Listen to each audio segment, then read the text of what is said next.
Hello friends.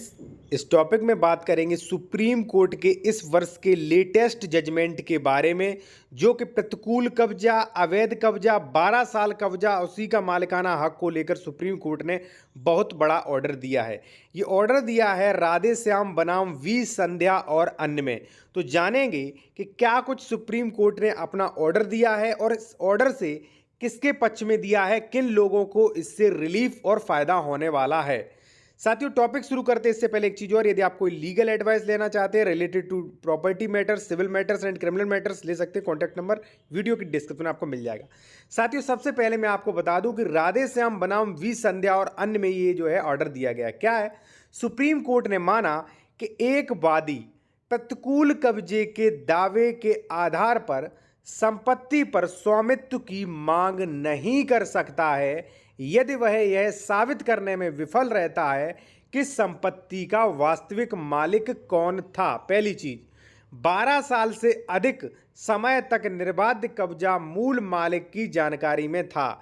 देखिए, सबसे पहले सुप्रीम कोर्ट ने भाई क्या माना, वादी ने जो भाई अपना घोषणात्मक वाद किया, अपने अधिकारों के लिए जो है मालिकाना हक के लिए केस किया, लेकिन सुप्रीम कोर्ट ने इनकार कर दिया। क्या कहते हुए कि पहले तो उसे ये तय करना पड़ेगा, ये पहले उसने जो है साबित करना पड़ेगा कि संपत्ति का वास्तविक मालिक कौन था। पहली चीज। दूसरी चीज जो है वो है साथियों को 12 साल से अधिक निर्बाध कब्जा होना चाहिए, और जो कि उसे ये भी प्रूफ करना पड़ेगा कि ये मूल मालिक की जानकारी में था। पहली चीज।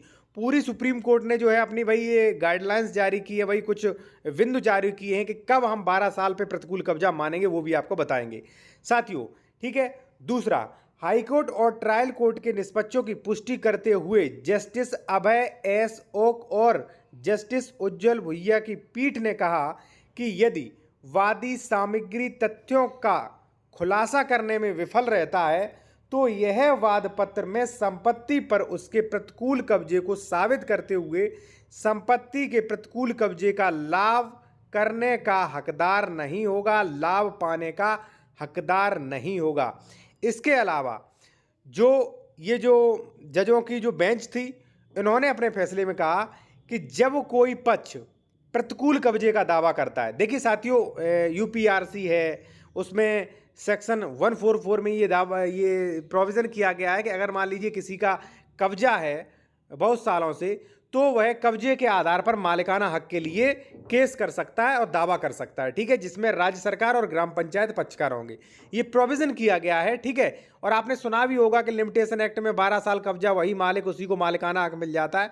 हाँ, ये बातें भी सही है, लेकिन आपको इस फैसले पर भी गौर करना चाहिए। ऐसा नहीं है कि 12 साल आपका कैसे भी कब्जा रहा आपको मालिकाना हक दे दिया जाएगा, कोर्ट द्वारा डॉक्यूमेंट्स बन जाएंगे।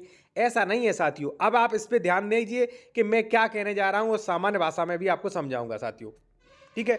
देखिए, जब कोई पक्ष प्रतिकूल कब्जे का दावा करता है, ठीक है, कि मेरा प्रतिकूल कब्जा है, ठीक है, तो उसे पता होना चाहिए कि संपत्ति का वास्तविक मालिक कौन है।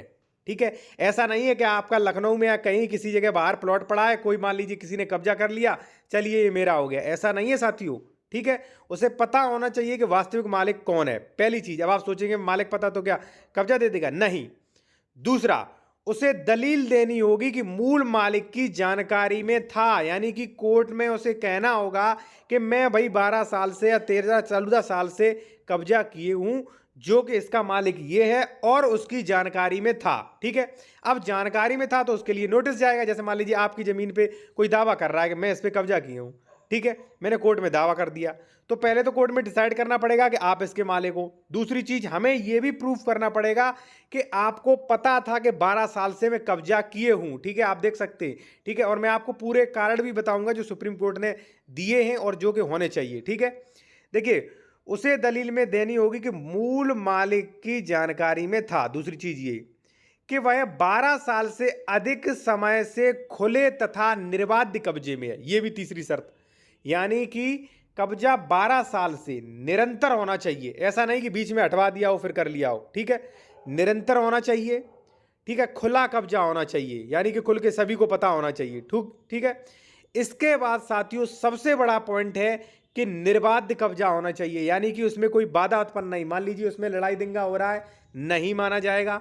उसमें कोई मान लीजिए पुलिस एफआईआर हो चुकी, नहीं प्रतिकूल कब्जा माना जाएगा, नहीं आप मालिक बन सकते हो। ठीक है, तो क्या क्या कंडीशन है? पहले तो मालिक का पता होना चाहिए। दूसरी, ये भी आपको साबित करना पड़ेगा कि मालिक की जानकारी में था 12 साल से मेरा कब्जा। ठीक है, कब्जा खुला और निरंतर होना चाहिए और निर्बाध होना चाहिए, उस पर किसी भी प्रकार का विवाद नहीं होना चाहिए। ऐसा नहीं कि कोर्ट में केस पेंडिंग है और आप मालिक बना दिए जाए, ऐसा नहीं होता है।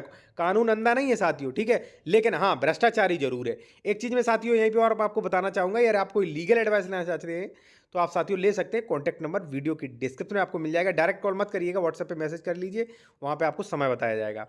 साथियों, इसके बारे में निर्बाध कब्जा, इसके बाद आता है कि सामग्री कथन वाद में पूरी तरह से अनुपस्थित है, इसलिए वाद में प्रतिकूल कब्जे की दलील को कोई उचित आधार नहीं है।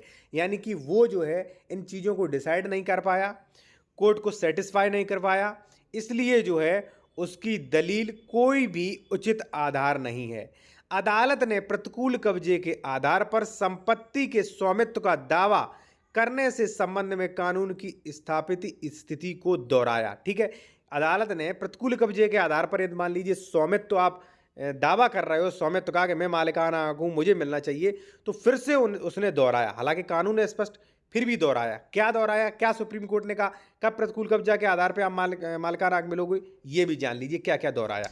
साथियों, वादी को पहली चीज देखिए, इसमें 4 पॉइंट हैं। पहली चीज क्या है? जो भी वादी है, जो भी क्लेम कर रहा है उस प्रॉपर्टी को लेके, ठीक है, अपने अधिकारों की घोषणा कर रहा है, घोषणात्मक वाद ला रहा है, तो उस वादी को दलील देनी होगी।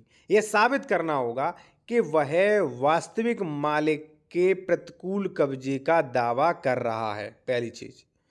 दूसरी चीज, वादी को दलील देनी होगी, यह कोर्ट में प्रूफ करना होगा कि वह बहुत लंबे समय से, निरंतर कब्जे से, और कब्जे का जो भी असली मालिक है उस प्रॉपर्टी का कौन था उसका पता है।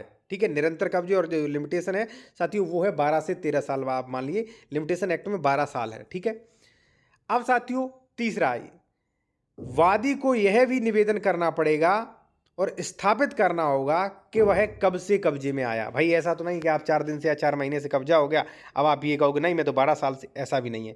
साथियों, आप चाहो लिमिटेशन एक्ट का कानून भी ले सकते हो। कॉन्टैक्ट नंबर वीडियो की डिस्क्रिप्शन में आपको मिल जाएगा, लिमिटेशन एक्ट में कहाँ लिखा है ये। ठीक है, दूसरी बात साथियों कि इसके बाद जो आता है वो आता है, देखिए एक तो मैंने आपको बताया वादी को ये भी स्थापित करना पड़ेगा कि कब्जे में कब से आया। ठीक है, अब कब्जे में कब से आया उसके लिए आपको डॉक्यूमेंट्स चाहिए, कई डॉक्यूमेंट्स चाहिए। ऐसा नहीं कि आप हवाई बातें करो बिना डॉक्यूमेंट्स के, क्योंकि कोर्ट जो है वो साक्ष्यों से चलता है, डॉक्यूमेंट्स से चलता है। ठीक है, चौथा जो है साथियों वो है कि वादी को स्थापित करना पड़ेगा कि कब्जा खुला और निर्बाध है, तभी तो प्रतिकूल कब्जा माना जाएगा।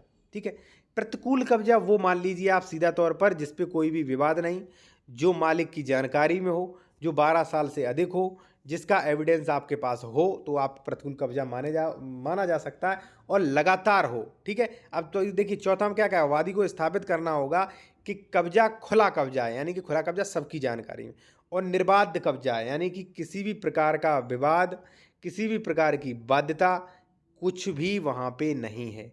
तो ये सब आप कैटेगरी आप पूरी कर रहे हैं, तभी साथियों आप कब्जे के आधार पर मालिकाना हक का आप दावा कर सकते हो। अब आप कहोगे ये कहाँ लिखा है? साथियों, आप जो है यदि किसी भूमि पर आपका हित है, आप अपने अधिकारों की घोषणा करते हैं, तो आप धारा 144 में घोषणात्मक वाद ला सकते हैं, जिसमें राज्य सरकार और ग्राम सभा को पक्षकार बना के आप केस चला सकते हैं। अगर केस जीत गए तो वो जमीन आपके नाम कर दी जाती है।